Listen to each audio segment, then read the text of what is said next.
আসসালামু আলাইকুম ওয়া রাহমাতুল্লাহ। সুধী দর্শক, দেশের প্রধান প্রধান জাতীয় দৈনিক পত্রিকার শিরোনামে স্থান করে নেওয়া গুরুত্বপূর্ণ খবরগুলো নিয়ে হাজির হলাম আপনাদের সামনে। আশা করি সাথেই থাকবেন। গুরুত্বপূর্ণ শিরোনামগুলোর মধ্যে আজ যা যা থাকছে: নতুন প্রজন্মের তারেক রহমান, সরকারের যাত্রা শুরু আজ। তারেক রহমানের নেতৃত্বে নতুন যাত্রা বাংলাদেশের, তরুণ প্রবীণ দক্ষ মিলে মন্ত্রিসভা। সকাল 10টায় নির্বাচিতদের শপথ পড়াবেন ইসি, বিকাল 4টায় প্রধানমন্ত্রী ও মন্ত্রিসভার সদস্যদের শপথ পড়াবেন রাষ্ট্রপতি।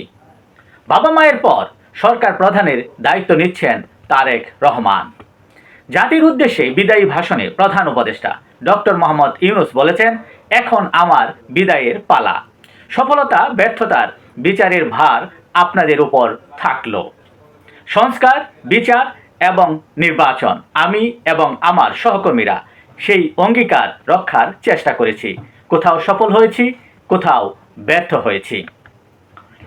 জুলাই সনদ কার্যকর না করলে আরেকটি জুলাই তৈরি হবে বলে হুঁশিয়ারি দেন জামায়াতের সেক্রেটারি মিয়া গোলাম পরোয়ার।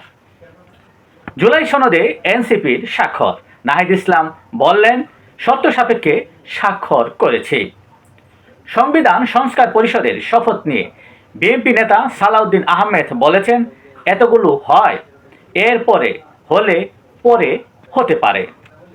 নির্বাচন গ্রহণযোগ্য মাত্রায় সুষ্ঠু ও অন্তর্ভুক্তিমূলক হয়েছে বলে টিআইবির প্রতিবেদনে উল্লেখ করা হয়। 70 আসন পর্যবেক্ষণে দেখা গেছে 99% প্রার্থী নির্বাচনী আইন লঙ্ঘন করেছে। নির্দিষ্ট মার্কায় ভোট দিতে বাধ্য করা হয় 35.7% ভোটারকে। জাল ভোট দেওয়া হয় 21.4%। ভোট গ্রহণের আগেই ব্যালটে সিল মারা হয় 14.3%। বুথ দখল 14.3%।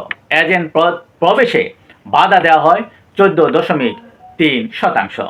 এই ধরনের ভয়াবহ চিত্র উঠে আসে টিআরবির পর্যবেক্ষণ প্রতিবেদনে। সেনাপ্রধানকে ধন্যবাদ ও কৃতজ্ঞতা জানালেন প্রধান উপদেষ্টা ডক্টর মোহাম্মদ ইউনূস। বাংলাদেশ ব্যাংকের কর্মকর্তাদের প্রতিবাদে আটকে গেল ডিজিটাল ব্যাংকের লাইসেন্স। শেয়ার বাজার ঊর্ধ্বগতি, নির্বাচনের পর টানা দুদিন 1200 কোটি টাকার বেশি লেনদেন হয় শেয়ার বাজারে। ক্যাসপারকির গবেষণায় দেখা গেছে 2025 সালে ইমেল হামলা বেড়েছে 15%। দেশের প্রধান প্রধান জাতীয় দৈনিক পত্রিকার শিরোনামে স্থান করে নেওয়া আন্তর্জাতিক খবরগুলোর মধ্যে আজ যা যা থাকছে: ইরানে হামলা চালালে ইসরায়েলকে সমর্থন দেবে যুক্তরাষ্ট্র। যুক্তরাষ্ট্রের সঙ্গে জ্বালানি ও খনিজ সংক্রান্ত চুক্তি হতে পারে বলে জানিয়েছে তেহরান। যুক্তরাষ্ট্রের উপর নির্ভরতা কমাতে অস্ত্র বাড়ানোর পক্ষে ইউরোপ। রাশিয়ার হামলায় ইউক্রেনের সব বিদ্যুৎ কেন্দ্র ক্ষতিগ্রস্ত। গাজা পুনর্বাসনে $500 কোটি সহায়তার অঙ্গীকার বোর্ড অব পিসের সদস্য রাষ্ট্রগুলোর। ইউক্রেন যুদ্ধে নিহত সেনাদের নতুন আবাসন উত্তর কোরীয় নেতা কিম জং উনের। ভোটে হেরে বাড়ি বাড়ি টাকা ফেরত চাইছে প্রার্থীর স্ত্রী। ঘটনাটি ঘটে ভারতে। অবৈধভাবে ভোট কিনতে টাকা দেওয়া হয়, কিন্তু পরবর্তীতে নির্বাচনের ফলাফলে দেখা যায় তিনি ফেল করেছেন। আর এতেই প্রার্থীর স্ত্রী বাড়ি বাড়ি গিয়ে সেই টাকা ফেরত চাইছেন। এমন ঘটনা সামাজিক যোগাযোগ মাধ্যমে ভাইরাল। এই ছিল আজকের প্রধান প্রধান জাতীয় দৈনিক পত্রিকার শিরোনামে স্থান করে নেওয়া গুরুত্বপূর্ণ খবরগুলো, জানিয়ে এতক্ষণ আপনাদের মাঝে উপস্থিত ছিলাম। আজকের মতো এখানেই, আবারও দেখা হবে আগামীকাল ঠিক একইভাবে। সে পর্যন্ত অবশ্যই সকলেই ভালো থাকবেন, সুস্থ থাকবেন।